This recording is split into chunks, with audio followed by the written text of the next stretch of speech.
거룩하신 주 앞에 거룩하신 주 앞에 나 나아갑니다. 무너진 마음으로 더러운 몸으로 힘겹게 오늘도 주 앞에 쓰러진 날 덮어주소서. 다시 한번 거룩하신 주 앞에 거룩하신 주 앞에 나 나아갑니다. 무너진 마음으로 무너진 마음으로 더러운 몸으로 더러운 몸으로 힘겹게 오늘도 주 앞에 쓰러진 날 덮어주소서. 순전해지고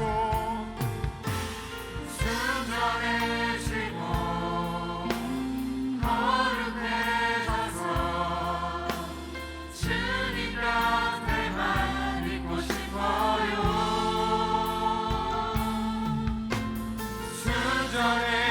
순전해지고 또 거룩해져서 주님 곁에만 있고 싶어요. 거룩하신 주 앞에 나 엎드립니다. 거룩하신 주 앞에 나 엎드립니다. 나 엎드립니다. 예수의 보혈이 나를 씻기시네. 가까이 오늘도 가까이 주 앞에 주 곁에 주 품에 순전해지고 거룩해져서 주님 곁에만 있고 싶어요. 아멘. 순전해지고 또 거룩해져서 주님 곁에만 있고 싶어요. 순전해지고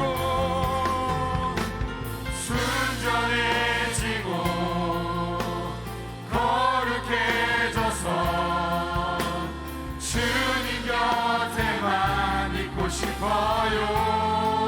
아멘. 순전해지고 또 거룩해져서 주님 곁에만 우리 두 손 들고 선포합니다.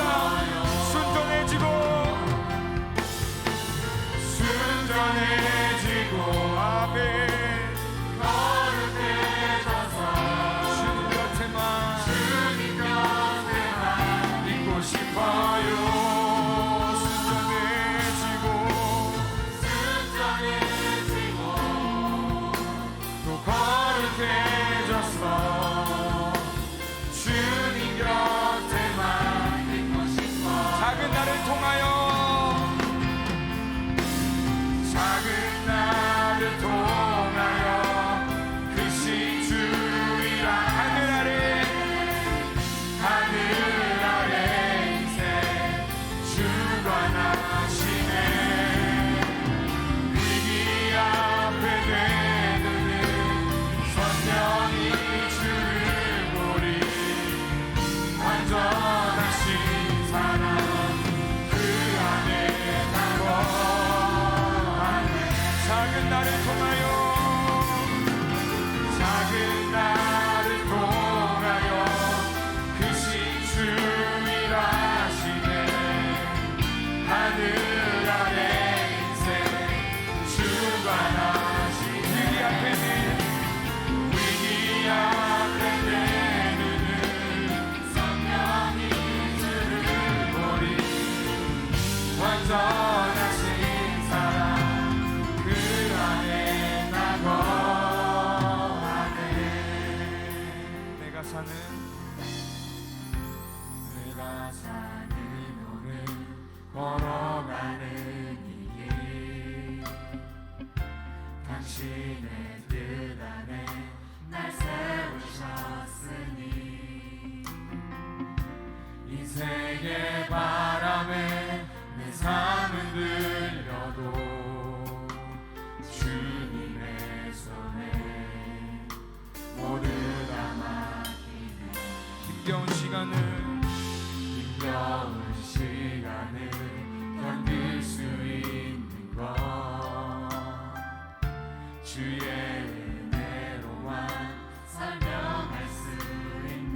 이전에 보이신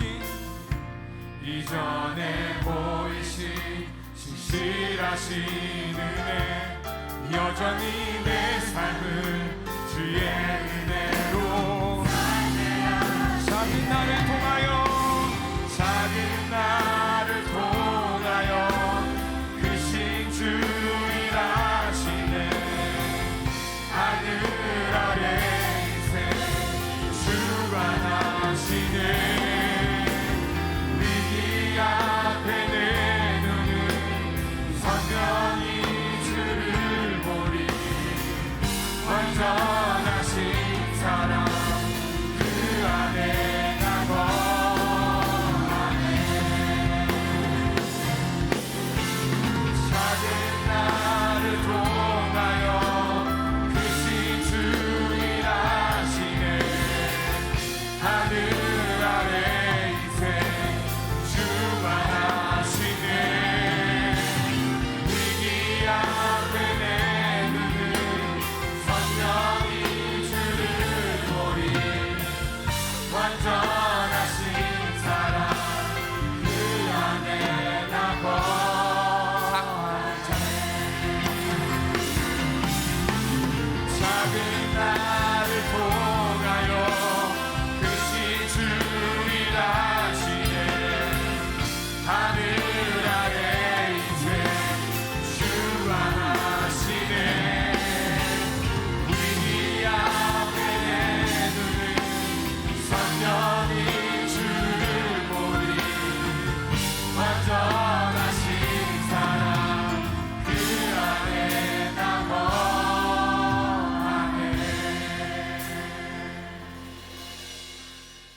오늘 우리에게 주시는 하나님의 귀한 말씀은 출애굽기 23장 16절 한 절의 말씀입니다. 맥추절을 지키라. 이는 내가 수고하여 밭에 뿌린 것의 첫 열매를 거둠이니라. 수장절을 지키라.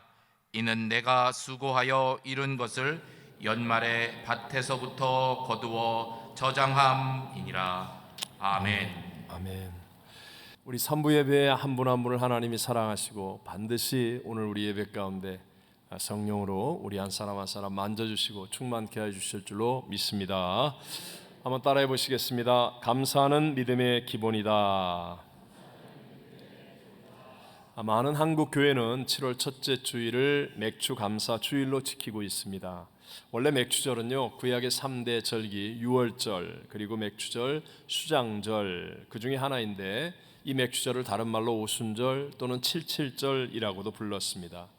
첫 번째 절기인 유월절이 지난 두 번째 날로부터 시작해서 7 곱하기 7은 49 해서 49일이 되는 그 다음 날부터 지키기 시작하는 절기라고 해 칠칠절이라고 하는데요.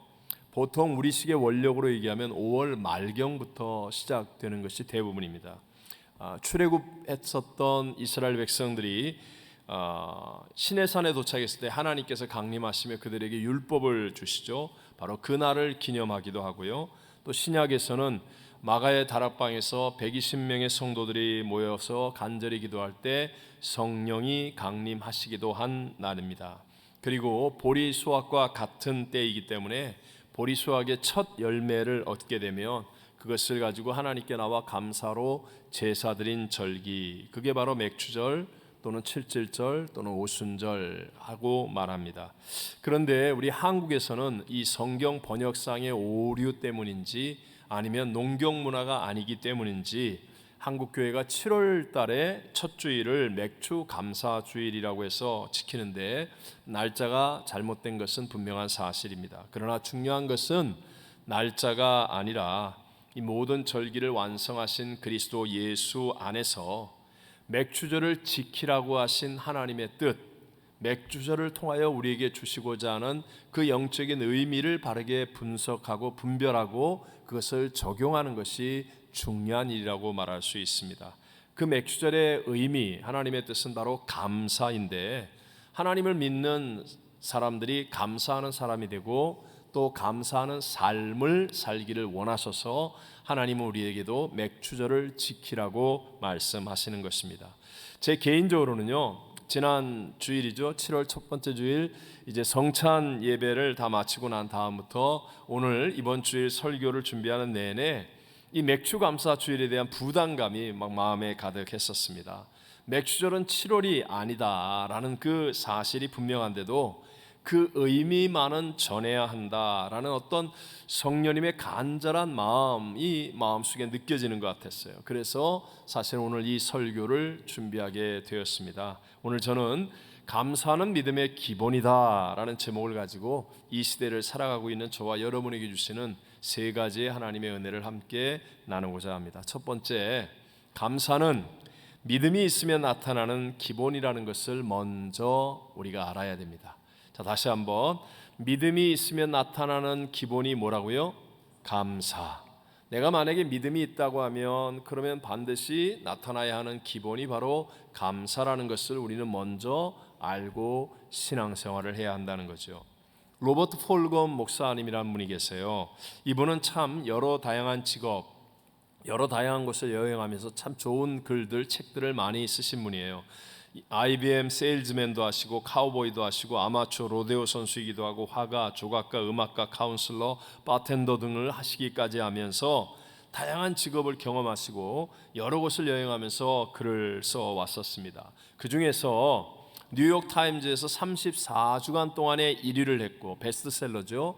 그리고 전 세계 103개국에 번역된 책, 미국 의회에서 낭독되었고 그리고 한국 국회에서도 인용되는 유명한 책이 있는데 그것이 바로 내가 정말 알아야 할 모든 것은 어디에서 배웠다?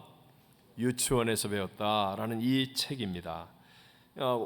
어느 곳에 살든지 전 세계의 사람들은 다 의미 있고 가치 있고 보람된 삶을 살기를 원하잖아요. 그런 삶을 살려면 사실 필요한 것들은 다 유치원에서 배웠다. 그러니까 이 기본을 잘 지키고 잘 적용해 나가면 그런 삶을 살 수 있다. 여러분, 유치원에서 배우는 게 뭐예요? 여러분, 남을 때리면 안 돼요. 사용한 물건은 제자리에 갖다 놓으셔야 돼요. 자신이 어지럽힌 것은 자기가 치워야지요. 내 것이 아니면 가져가면 돼요? 안 돼요? 안 됩니다. 무엇이든 좋은 것은 같이 나누어 쓰세요. 음식을 먹기 전에는 손을 꼭 씻어야지요. 어른을 보면 인사하세요. 이거 다 어디서 배워요? 다 유치원에서 이미 다 배운 거예요. 이런 기본적인 것들을 잘 깨닫고 잘 적용하여 실천하는 사람이 실상은 결국 가치 있고 보람되고 의미 있는 성공적인 삶을 살게 된다는 것입니다. 신앙에서 바로 이런 기본적인 것이 무엇입니까? 그게 바로 감사라는 것입니다. 여러분, 청교도의 가정에서는요, 아이가 이제 식탁에 앉을 정도가 되면 왜 아이들 의자 있잖아요. 보조 의자에 앉힐 정도가 되어지면 그때부터 감사를 가르친다고 해요. 아이들이니까 뭐 익숙하지 않으니까 뭐 포크를 떨어뜨리기도 하고 음식을 엎어버리기도 하고 그럴 때 꼭 주워주면서 땡큐 하게 하는 거예요. 반드시 감사를 가르치는 거예요. 뭘 정리를 해주고 난 다음에, 잘해주고 난 다음에, 먹이고 난 다음에 꼭 땡큐, 감사를 가르치는 거예요. 감사가 기본 중에 기본이기 때문에 우리 교회에서도 영화부의 큰 아이들 유치부에 가보면 그럼 막 감사를 가르쳐요. 야, 오늘 맛있는 간식 주셔서 하나님께 감사하지요. 그럼 아멘. 다 감사를 가르치고 배우는 거예요. 성경도 보면 참 하나님의 뜻을 발견하기 어려운 그런 부분도 참 많이 있는데요. 가장 확실하고 명확하게 말씀하는 게 있습니다. 데살로니가전서 5장 18절을 같이 읽어볼까요? 범사에 감사하라. 이것이 그리스도 예수 안에서 너희를 향하신 하나님의 뜻이니라. 이건 뭐 정확하게 말씀하세요. 하나님의 뜻이다. 뭐가요? 범사에 감사하는 거. 그러니까 뭐 다른 변명이 없어요. 성경을 통해서나 우리의 삶을 통해서 감사가 얼마나 중요한가, 이것이 바로 기본 중의 기본이로구나 라는 것을 우리 모두가 다 깨닫게 되어지죠. 근데 여러분, 이렇게 한번 생각해 봐야 돼요. 이렇게 중요한데 성령의 9가지의 열매를 성경이 말씀하잖아요. 우리 예수를 믿으면 성령님이 내 안에 내주하시고 반드시 성령을 통하여 열매가 맺어지는데 이 9가지 열매를 확인해야 되는 것, 그 9가지 열매 안에 여러분 감사가 들어가 있습니까? 없습니까? 갈라디아서 5장 22절 23절에 보면 9가지 열매가 나오잖아요. 사랑, 희락, 화평, 오래참, 자비, 양성, 충성, 온유, 절제, 이 9가지가 나오는데 이 안에 감사가 있다 없다? 없다는 거예요. 또 예수님의 설교 가운데 가장 하이라이트 산상수훈에 보면 그 시작하실 때 예수님이 팔복에 대해서 가르칩니다. 우리가 꼭 얻기를 원하시는 팔복에 대해서 말씀하시는데 그 안에는 감사하는 자가 되라 이런 말이 있을까요? 없을까요?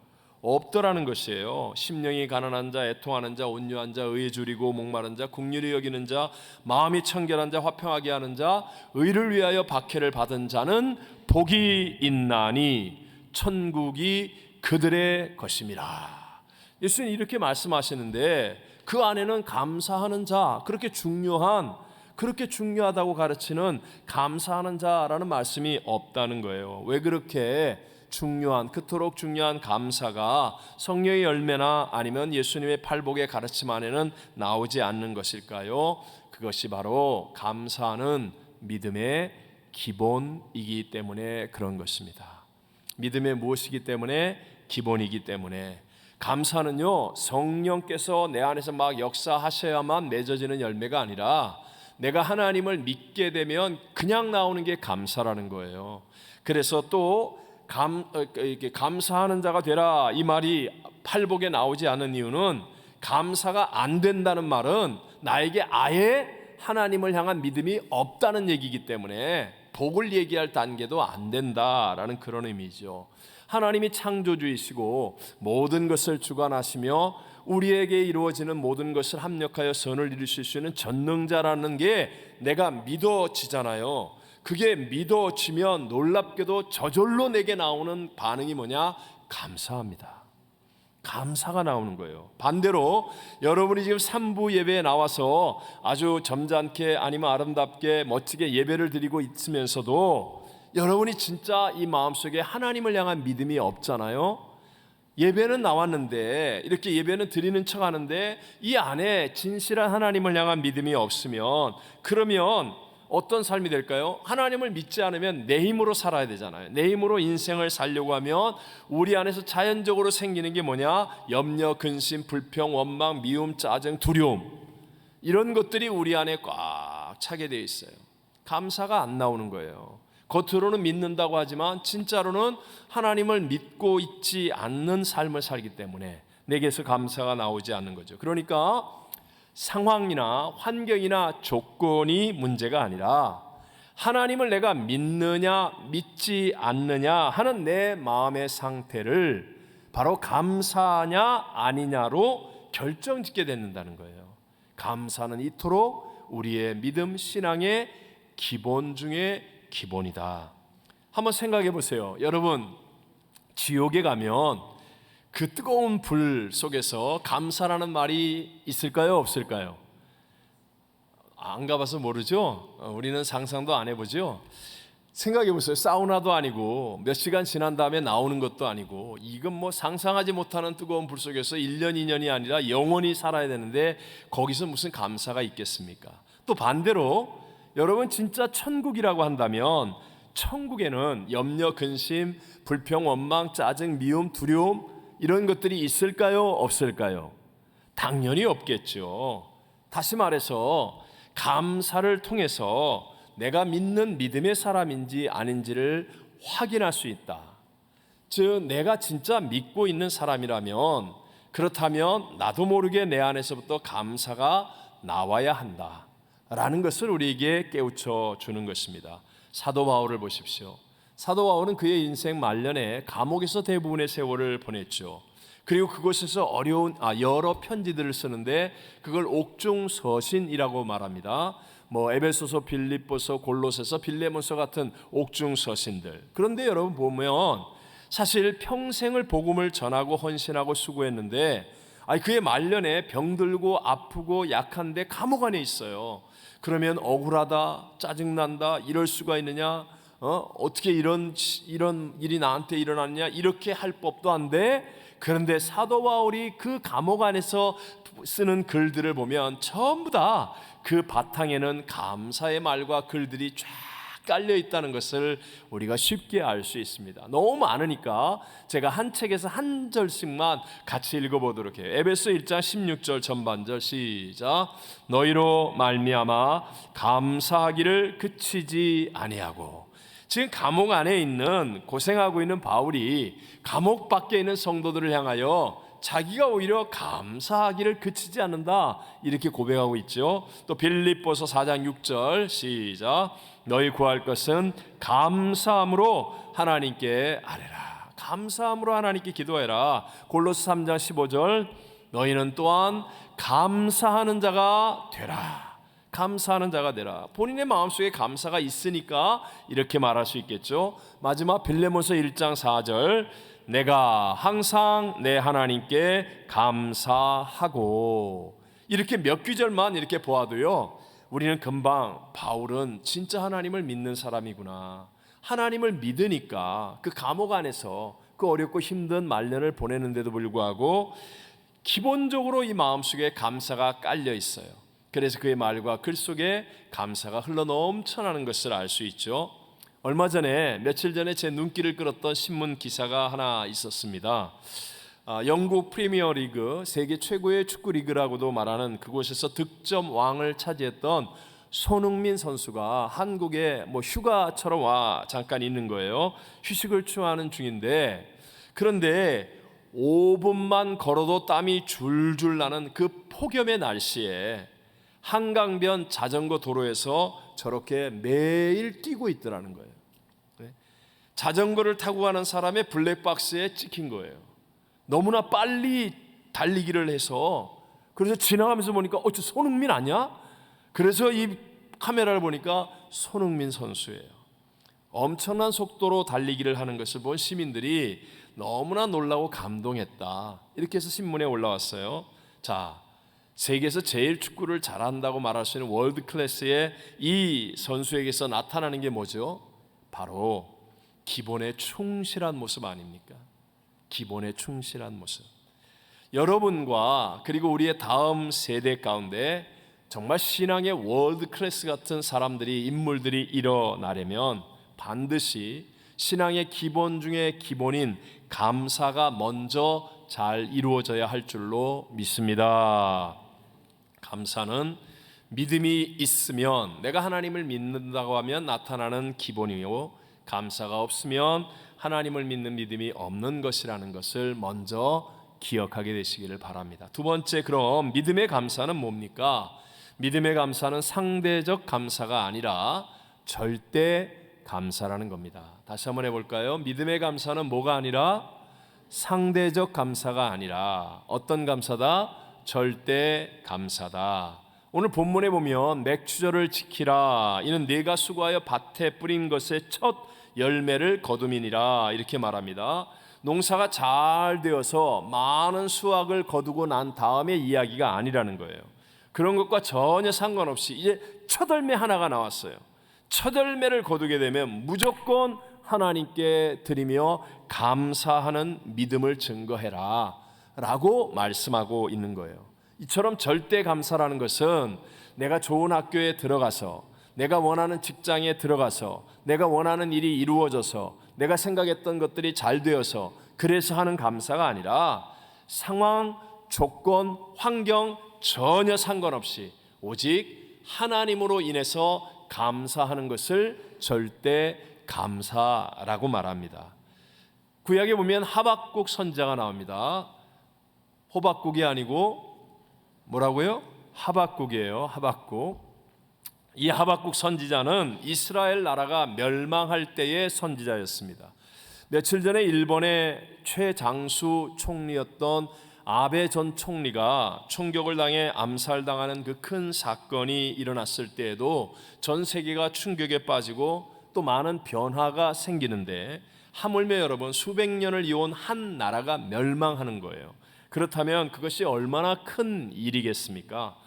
이스라엘은 당시에 영적으로 완전히 무너졌고, 왕, 정치 지도자, 관료들은 부정부패로 썩었고, 그리고 경제적으로는 빈부의 격차가 너무나 커서 어찌 해볼 도리가 없고, 이스라엘 안에는 도덕적 윤리적으로 사람들의 마음속에 죄와 이 어두운 것들이 가득했어요.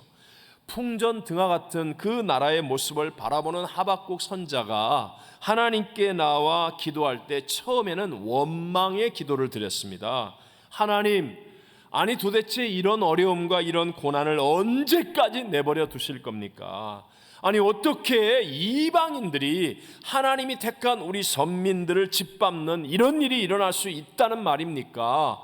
이렇게 원망하며 기도했는데, 그러나 그 기도 중에 하박국 선자가 하나님을 만납니다. 하나님을 만나고 자기의 생각을 뛰어넘는 하나님의 크고 놀라운 섭리를 깨닫기 시작합니다. 하나님께서는 이런 어지러운 혼란한 상황 속에서도 우리와 함께 하시며 잠깐 이방 민족의 침략을 당하는 고난을 통하여 우리를 회복해 하시고 새롭게 하실 것이라는 하나님의 섭리를 깨닫는 거예요. 그러니까 놀랍게도 하박국 선자가 갑자기 감사가 나오기 시작합니다. 나라가 멸망할 것이 바뀐 게 아니에요. 나라는 역시 멸망합니다. 여전히 이스라엘은 혼돈과 무질서와 부정부패와 어두움 가운데 있음에도 불구하고 하박국 선자는 하나님을 만나고 나니까 그 어떤 것도 막을 수 없는 절대 감사가 그의 입술과 그의 삶을 통하여 나타나게 되더라. 그 대표적인 것이 하박국서 3장 17절 18절만 같이 한번 읽어봅니다. 비록 무화과 나무가 무성하지 못하며 포도나무에 열매가 없으며 감람나무에 소출이 없으며 밭에 먹을 것이 없으며 우리의 양이 없으며 외양간에 소가 없을지라도 나는 여호와로 말미암아 즐거워하며 나의 구원의 하나님으로 말미암아 기뻐하리로다. 아멘. 다 없잖아요. 다 안 되는 거잖아요. 다 망하는 거잖아요. 그런데도 오직 하나, 하나님으로 인하여 기뻐하고 즐거워하여 감사가 터져나오는 것, 이게 절대 감사라는 거죠. 우리 아무도 예측하지 못했던 코로나 바이러스로 인한 팬데믹이 쉽게 지나갈 터널처럼 느꼈는데 잘 끝나지 않고 있습니다. 때로는 백신만 맞으면, 개발되어서 그것만 맞으면 다 될 줄 알았는데 또 그것도 아니에요. 곧 엔데믹이 올 것처럼 얘기했는데 요즘 얼마나 변이 바이러스로 말미암아 확진자가 많아지고 있는지 정말 우리를 지치게 하고 힘들게 합니다. 여러분 명심하세요.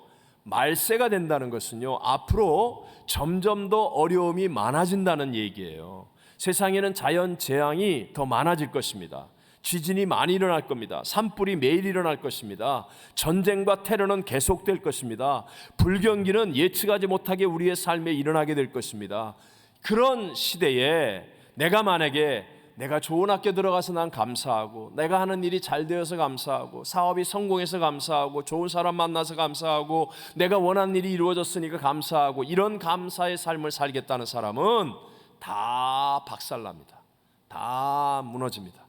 그러나 상황과 환경과 상관없이 문제보다 크신 하나님, 그 하나님을 만나기 때문에, 그래서 내 안에 감사가 넘쳐나는 절대 감사의 사람이 되어지면 마지막 시대에 어떤 상황이 벌어지고 어떤 일이 일어나도 흔들림이 없는 하나님 안에서의 승리하는 믿음이 되어질 줄로 믿습니다. 여러분 기억하셔야 돼요. 우리가 절대 감사 이게 되는 이유는 문제보다 크신 하나님이 우리와 함께 하시고 우리를 찾아오셨기 때문에, 아무도 알아주지 않는 그곳에서 내가 혼자 고민하고 괴로워하고 있을 그때에도 우리 하나님은 찾아오셔서 내가 너를 안다 그러면서 손을 잡아 주시는 그분을 만날 때 여러분 감사가 터져나오는 거예요. 사람들이 배척하고 이런저런 문제와 어려움으로 외로움 속에서 눈물 짓고 있는 그 자리에 대적보다도 불경기보다 크신 하나님이 오셔서 내 어깨를 안아주시면서 내가 너와 함께한다 하면 그것을 체험하는 그 순간에 내게서 감사가 터져 나오는 거예요. 여러분 보세요. 질병보다 크신 하나님, 사망보다 크신 하나님께서 의사와 병원도 안 되고 가족도 도울 수 없는 그런 약한 처지에 있는 나에게 찾아오셔서, 그래서 내게 영생과 천국의 소망을 주시며 내 손을 붙잡아 주시면 그러면 그 주님을 만나는 즉시로요 감사가 터져나오고 승리하는 삶의 주인공이 되어질 줄로 믿습니다. 여러분, 이 감사를 만나는 게, 이루는 게 우리의 신앙이라는 거예요.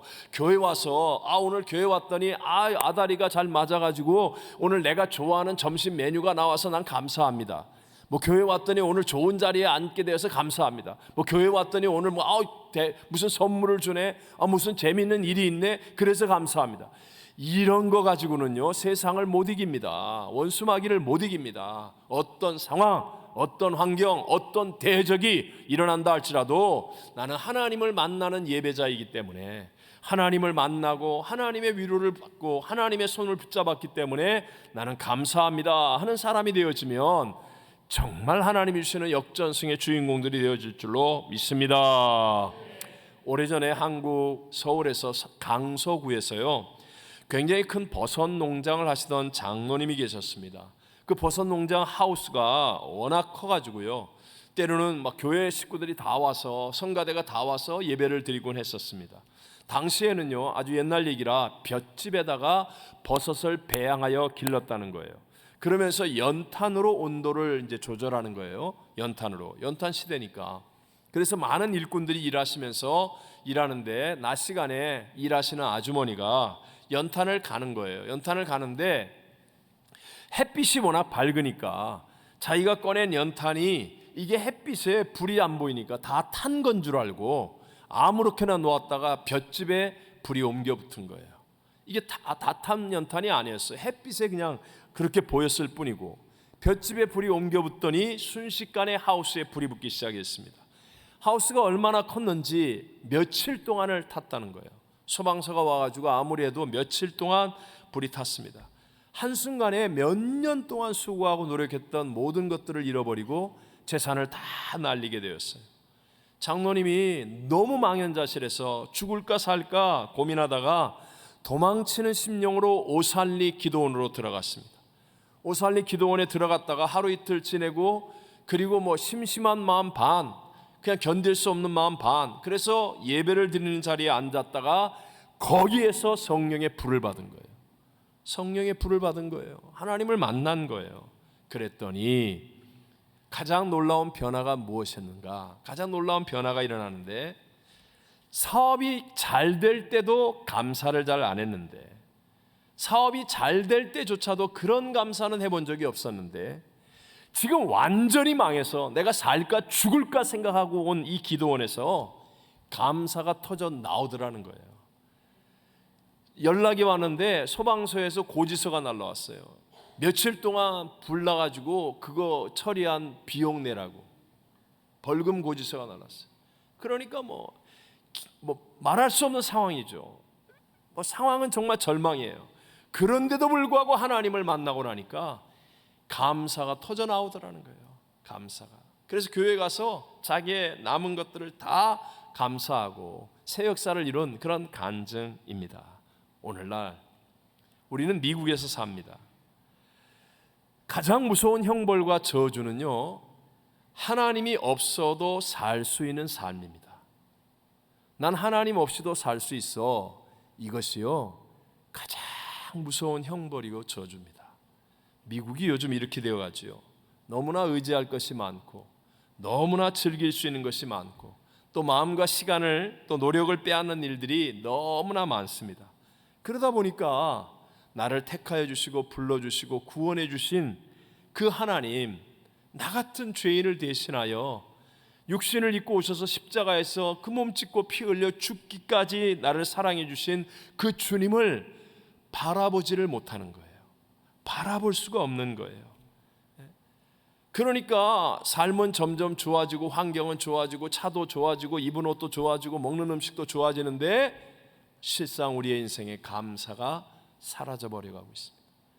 불평과 원망, 염려와 근심, 미움, 짜증, 두려움 가득합니다.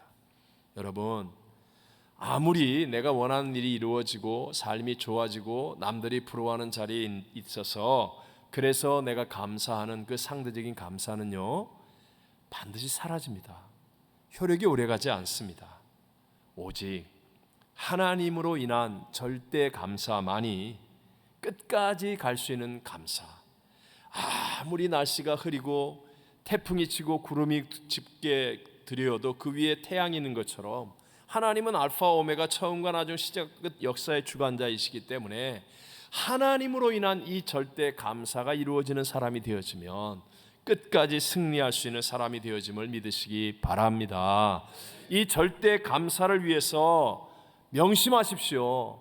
무슨 일이 있어도 세상이 어떻게 변해도 예배와 말씀과 기도의 우선순위를 타협하면 안 됩니다. 타협하면 안 됩니다. 무슨 일이 있어도 여러분 갈수록 주일날 재미있는 운동 경기가 많아지고 뭐 연주회가 많아지고 뭐 콘서트가 생기고 놀이가 생기고 뭐 성경 암송 하려고 하면 그냥 유튜브 보느라고 뭐 드라마 보느라고 그냥 뭐 쇼 보느라고 이제는 그런 시간이 없다고 그러고 이제 점점 이렇게 됩니다. 점점. 여러분 여기서 타협하면 끝이에요. 자, 여쭤보겠습니다. 작년에 진짜 막 힘들게 해갖고 성경 암송했어요. 그래갖고 상금 받았어요.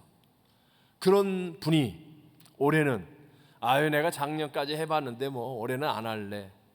이렇게 하면 이것은 신앙의 성장입니까? 퇴보입니까? 대답해 보세요. 퇴보입니다. 작년에 내가 한번 성경 암송 해봐야 되는데 하려고 그랬는데 어떻게 해서 잘 못했어요. 그래서 나 내년에는 정말 한번 해봐야 되겠는데 한 장이라도 외워봐야 되겠는데 이렇게 했는데 내년인 올해가 되었어요. 근데 시작할 때부터 에휴 나는 안 할 거야. 자, 이건 성장입니까? 퇴보입니까? 어렵습니까? 무서운 얘기입니다. 무서운 얘기입니다. 정말 세상에 멋진 영화는 매년 대작이 나옵니다. 드라마는 왜 이렇게 하나 끝나면 또 재미있는 게 하는지, 쇼프로는 왜 이렇게 많은지, 해야 될 것, 보고 싶은 것, 가야 할 곳, 맛집은 왜 이렇게 많은지. 그런데 점점 예배 드리는 건 저녁 예배 안 나가, 수요 예배 안 나가, 새벽 예배 안 나가, 금요 예배 안 나가, 그냥 주일날 한번 얼굴만 삐쭉 드리고 오면 되지. 정말 명심하셔야 됩니다. 개구리가 맨 처음에 큰 이 실험실 그릇에 들어가면 참 안전하다, 편안하다 느끼면서 좋아합니다. 안전한 것 같고 편안한 것 같고. 그런데 밑에다가 알코올 램프를 켜고 온도를 0.5도, 1도씩 서서히 올립니다. 그런 개구리가 편안하다, 안전하다 헤엄치다가 물이 좀 따뜻해지네, 물의 온도가 따뜻해지네, 그러다가 조금 있다가 뜨겁네, 그러다가 탈출할 수 있는데도 불구하고 그 안에서 잘 익어서 가십니다. 자, 이 얘기가 남의 얘기가 아니에요. 명심하셔야 돼요. 마지막 때가 된다는 건 정말 무시무시한 전쟁입니다. 영적 전쟁. 그래서 천국은 침노하는 자의 것이라고 말씀합니다.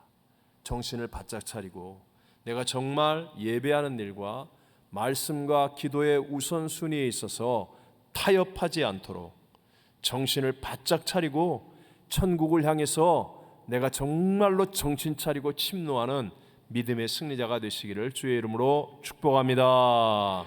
마지막 세 번째로요, 이런 절대 감사에는 반드시입니다. 반드시 하나님의 역사가 따른다는 거예요. 절대 감사에는 반드시 뭐가 따라요? 하나님의 역사, 하나님의 역사. 자, 여러 사람들인데 시간이 없으니까 다 줄이고요. 누가복음 17장에 우리가 잘 아는 10명의 나병 환자의 이야기가 나오죠. 예수님께서 예루살렘으로 올라가시는데 이 나병 환자들, 사람 앞에 나설 수 없는 나병 환자들이 멀리 서서 예수님께 소리를 질러 도움을 구합니다. 예수님, 우리를 불쌍히 여겨주십시오. 그러니까 예수님께서 그 나병 환자를 향하여 치료를 이루시는 거예요. 너희 몸을 제사장에 보내어 이제 자유함을 얻으라 라고 하는 거예요. 몸이 낫지 않았습니다. 그럼에도 불구하고 주님의 말씀을 믿음으로 받아들여서 제사장에게 보이기 위해 가는 도중에 믿음대로 나았어요. 그리고 난 다음에 중요한 사건이죠. 여러분, 나병이라는 건 완전한 격리 아닙니까? 우리 확진이 되어서 자가격리 해본 분은 알아요. 그건 그래도 뭐 가까이 있고 뭐 누가 뭐 갖다 주는 것도 있지만 자가격리 해보면 자가격리 끝난 다음에 얼마나 막 뭐 해보고 싶은 게 많고 먹고 싶은 게 많고 만나고 싶은 사람 많아요. 그것 이상이죠. 완전한 격리와 절망 속에 있다가 자기 몸이 나았으니까 만나고 싶은 가족, 친구, 이웃, 하고 싶은 일, 해야 될 일 얼마나 많겠어요. 그러니까 낳자마자 9명은 달려갔습니다. 그런데 이방인이었던 단 한 명만이 예수님께 돌아와 예수님 발 아래 엎드려서 감사하는 거예요. 그러니까 예수님이 기가 차서 묻습니다. 다 같이 한번 누가복음 17장 17절을 읽어볼까요? 예수께서 대답하여 이르시되 10사람이 다 깨끗함을 받지 아니하였느냐? 그 9은 어디 있느냐? 그 9은 어디 있느냐? 너무너무 안타까운 거예요. 예수님의 마음이 너무너무 힘드신 거예요. 그리고 나서 예수님께서는 돌아온 감사하는 그 한 명의 이방인에게 말씀하셨습니다. 19절입니다. 그에게 이르시되 일어나 가라, 내 믿음이 너를 구원하였느니라 하시더라. 여러분, 구원은 하나님만이 주실 수 있는 거 아닙니까? 우리가 감사하잖아요. 그러면 하나님만이 이루실 수 있는 역사들이 따라오기 시작하는 거예요. 사람이 할 수 없는 하나님만의 역사. 내가 아무리 애를 써도 사람의 마음을 변화시키지 못합니다. 가족의 마음, 자녀의 마음, 부부의 마음 내 뜻대로 변화 안 됩니다. 그러나 감사하기 시작하면 하나님만이 하실 수 있는 역사가 따라오는 거예요. 그래서 가족이 변화되기도 하고 그 어려웠던 사업과 직장의 문제가 해결되기도 하고 감사하면 내 인생에 막힌 것이 뚫려지고 그때는 고난이요 문제라고 생각했던 것이 오히려 합력하여 큰 선이 되어지는 놀라운 기적과 축복을 누리게 되는 줄로 믿습니다. 자, 그럼 여러분, 이것은 9명의 나병 환자들만의 이야기겠습니까? 저는요, 저 자신을 돌아보게 되었어요. 우리들은 이제까지 살면서 참으로 많은 하나님의 기도 응답을 받았는데 우리 정말 진정으로 하나님께 나와 예수님 발 아래 엎드려 감사해 보았던 적이 있습니까? 우리는 하나님이 베푸신 너무나 많은 은혜들을 받았습니다. 그 은혜를 받을 때마다 값싸게 감사해요, 감사해요 말은 했지만 진정으로 그것을 가지고 주님 발 아래 엎드려서 정말 감사해 본 적이 있습니까? 이건 저에게 하는 말이에요. 우리는 9명의 나병 환자 같은 입장에 있지는 않습니까? 이전에 제가 목회를 하면서 쉽게 말하면 죽도록 열심히 하면 최선을 다하면 되는 줄로 알았던 때가 있었습니다. 정말 열심히 했습니다. 물론 게으름을 통해서 배울 수 있는 건 없습니다. 열심히 해야만 실패를 해도 깨달음이 있고 그리고 여러 기회들이 다가오게 되어 있어요. 하지만 그렇게 열심히 막 하는데 제가 시간이 지나면서 깨닫게 되는 게 하나님의 역사가 그만큼 따라오질 않는 거예요. 그러니까 열심히 하고 난 다음에 오히려 번아웃이 되는 거예요. 마음속에 시험이 들어오는 거예요. 짜증이 나는 거예요. 내가 왜 이렇게 해야 되나? 왜 이런 열매가 맺어지지 않는가? 왜 이렇게 되는가 하는 그런 어떤 마음의 여러 가지 장애가 다가오고요. 문제가 생기기 시작하는 거예요. 열심히 한 것이 잘못이 아니라 믿음의 기본인 감사가 부족한 열심이 잘못이라는 거예요.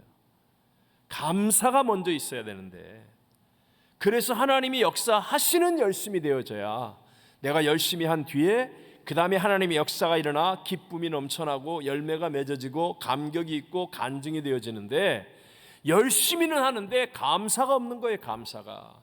그러면 열심히 하고 난 다음에 내 마음에 장애가 옵니다. 원망이 다가옵니다. 세상이 억울하게 느껴지고 답답하게 느껴지고 사람들이 미워지기 시작합니다. 감사가 없기 때문에.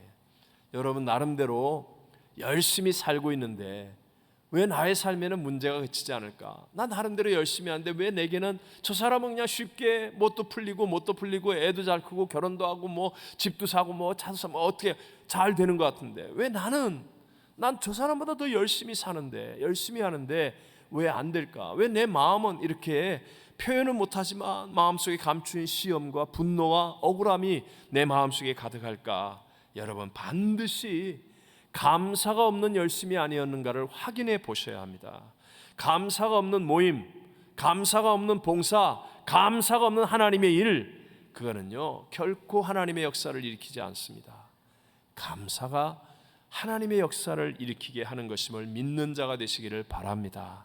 근데 이것을 바꿔 얘기하면 내가 지금 최악의 상황에 놓여 있다 할지라도, 아무도 나를 돕는 자가 없다 할지라도, 남들이 끝장났다, 안 된다, 망했다 하는 그 순간이라 할지라도 내가 먼저 하나님을 향하여 감사하기 시작하면, 그러면 하나님의 역사가 따라온다, 안 온다? 따라온다는 거예요. 사람의 생각을 뛰어넘는 수천 수억만 가지의 방법으로 역사하는 하나님의 역사가 따라온다는 거예요. 이런 일들을 경험하는 겁니다. 끝장났는데 남들이 안 된다고 그러는데, 근데 그냥 나도 모르게 하나님 감사해요, 감사해요 했는데 시간이 지나보니까 이게 해결이 되는 것, 이걸 경험하는 거예요. 이걸 경험하면 그 다음에 또 다른 선순환을 만들어내는 겁니다. 그래서 이것이 점점 쌓이면 내 인생에 놀라운 변화를 체험하게 되어지는 것이죠. 외람 때지만 제가 토요일이면 최선을 다하려고 노력합니다. 외부도 안 나가고요. 토요일 밤새도록 어떤 때는 설교를 준비하고 예배를 위해서 애를 씁니다. 근데 어떤 때는 참 잘 안 풀릴 때가 있어요. 거의 밤을 새는데도 안 풀릴 때가 있어요. 힘들어요. 그런데 제가 깨달았습니다. 언제부턴가 제가 사실은 어깨를 이렇게 수술을 하고 난 다음에 이해했을 때, 그때 이후로부터 내가 정말 감사를 결단했거든요. 그리고 이때까지 거의 실천하고 있어요. 이게 못 움직이고, 이게 몸을 못 움직이니까 누워서 잠을 잘 수도 없었죠. 화장실도 정말 너무너무 힘들죠. 샤워하는 게 얼마나 힘들었는지. 그래서 그때 내가 이것만 풀면 나는 모든 일에 감사하리라, 그때 그 결심했거든요. 근데 그게 이제 내게 체험이 되는 거예요. 그래서 제가 아무리 힘들고 최선을 다하는데 풀리지 않아도 새벽에는, 제가 이제 주일 새벽에는 꼭 샤워를 해야 되잖아요. 샤워하는 시간 내내 감사합니다. 처절하게 감사합니다. 별의별 감사를 다합니다. 여러분이 아무도 안 보니까 내 마음대로 막 처절한 감사를 합니다. 그렇게 감사를 하고 나잖아요. 그러면요, 희한하게 뭔가 준비를 잘해서 이번 주일은 완전해, 모든 것이 다 잘 되는 것 같아 라고 했던 그 주일에 경험하지 못했던, 이번 주일은 정말 죽을 것 같아, 큰일 났어, 이게 내가 이렇게 애를 썼는데 안 돼, 그랬는데도 하나님 앞에 감사하고 나오면 그 주일날 오히려 놀라운 하나님의 역사하심을 경험하게 되는 거예요. 감사는 반드시 하나님의 역사가 따른다, 안 따른다? 따른다. 내가 잘 준비해서 감사 깜빡 잊고 못한 주일보다, 내가 준비를 못해갖고 하나님 나 감사해요, 살려주세요, 감사해요, 그게 100배 1000배 낫더라는 거예요. 이 말은 최선을 다하지 말라는 말이 아니에요. 그게 아니라 감사, 이 감사에 하나님의 역사가 따라온다는 거예요. 시편 50편 23절을 다 같이 읽어봅니다. 감사로 제사를 드리는 자가 나를 영화롭게 하나니 그의 행위를 옳게 하는 자에게 내가 하나님의 구원을 보이리라. 감사에 하나님의 역사가 따라온다는 것, 감사하면 하나님의 능력이 나타납니다. 감사하면 원수마귀가 떠나갑니다. 여러분, 쫓아내는 원수마귀는 또다시 들어올 수 있습니다. 오히려 7배나 강력한 친구들을 데리고 들어올 수도 있습니다. 그러나 내가 감사해서 떠나가는 원수마귀는 다시 돌아오지 않습니다. 감사가 위대한 거예요. 감사하면 질병에서 자유함과 치료를 얻을 수도 있고요, 감사할 때 가난과 저주를 이기게 하시는 하나님의 역사를 체험하게 되는 것입니다. 여러분, 예를 들어서 저희 집 자녀가 제가 뭘 꼭 필요해서 이렇게 구하고 있는데 그게 어떻게 딱 맞았어요. 그래서 제 카드를 쫙 긁어가지고 그 물건을 샀습니다. 그러면 제가 능력이 있는 아빠라고 한다면 카드로 긁은 그 값을 내가 지불하겠어요, 안 하겠어요? 안 할 것 같아요? 당연히 하지요. 당연히 하게 생겼잖아요. 똑같은 거예요. 감사는요, 하나님의 능력을 당겨 쓰는 거예요. 내가 감사하는 거는 마치 하나님의 카드로 긁는 것과 같아. 하나님 감사합니다 하고 시작하잖아요. 그러면 하나님의 능력의 카드가 긁어지는 거야. 반드시 하나님이 능력으로 그 일을 갚아주시고 역사해 주실 줄로 믿습니다. 그래서 우리의 삶을 도둑질하고 죽여 멸망시키려는 원수마귀는 우리에게서 감사를 빼앗는 거예요. 감사할 것을 못 보게 만들고 불평하게 만들고 문제를 크게 만들고, 그래서 어떻게든지 감사를 못하게 하려고. 왜? 감사하면 하나님의 역사가 따라오니까. 요즘 저와 여러분의 기도에는 감사가 많습니까? 아니면 염려와 근심, 구하고 떼쓰는 것이 많습니까? 지금 나의 영적인 건강과 현주소에는 감사가 넘쳐 흐르고 있습니까? 아니면 염려와 근심, 불평, 원망, 미움, 짜증, 두려움이 가득해 있습니까? 절대 속일 수가 없습니다. 결국은 그것으로 인한 결과가 다가오게 되어 있습니다. 감사는 믿음이 있으면 나타나는 기본이라는 것을 먼저 우리가 잘 기억해야 됩니다. 그리고 믿음의 감사는 상대적인 감사가 아니라 하나님으로 인한 절대 감사입니다. 이 절대 감사에는 반드시 하나님의 역사가 따라오게 되어 있습니다. 우리 이런 감사로 하나님과 함께 친밀하게 교제하며 역전성을 이루는 복 있는 성도들이 되시기를 주의 이름으로 축원합니다. 제가 여러분과 함께 찬송가 310장 같이 부르고 기도하려고 합니다. 이 찬양은 사실 제가 우리 어려운 시절에 교회와 성도들과 함께 가장 많이 불렀던, 그러면서 가장 많은 힘과 은혜를 받았던 찬양이기도 합니다. 여러분 함께 이런 찬양은 다 외워서 부르면 좋아요. 함께 찬송가 310장 부르겠습니다. 조금만 빨리 할까요?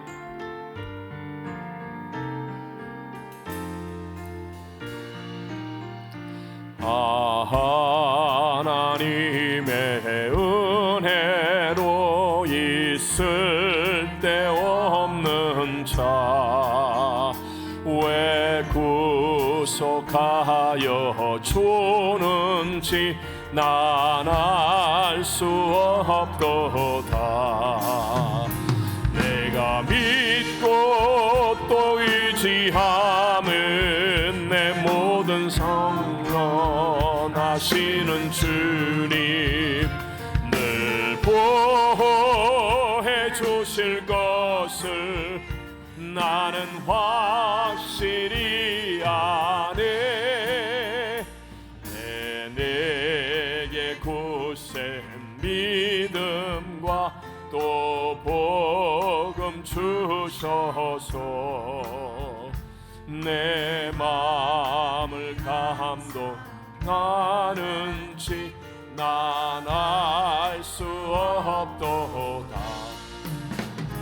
내가 믿고 또 의지함은 내 모든 형편 아시는 주님 늘 보호해 주실 것을 나는 확실히 아네.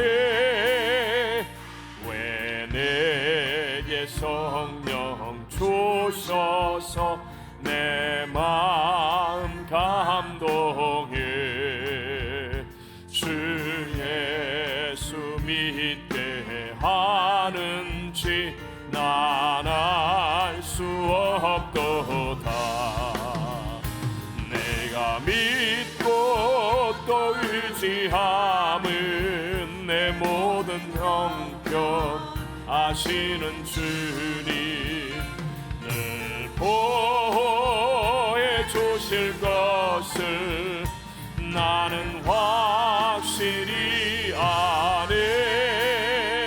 주 언제 강림하실지 밤에 홍낮에 또 주님 만날 그곳도 난 알 수 없도다. 내가 믿고 또 의지함은 내 모든 형편 아시는 주님 늘 보호해 주실 것을 나는 확실히 아네.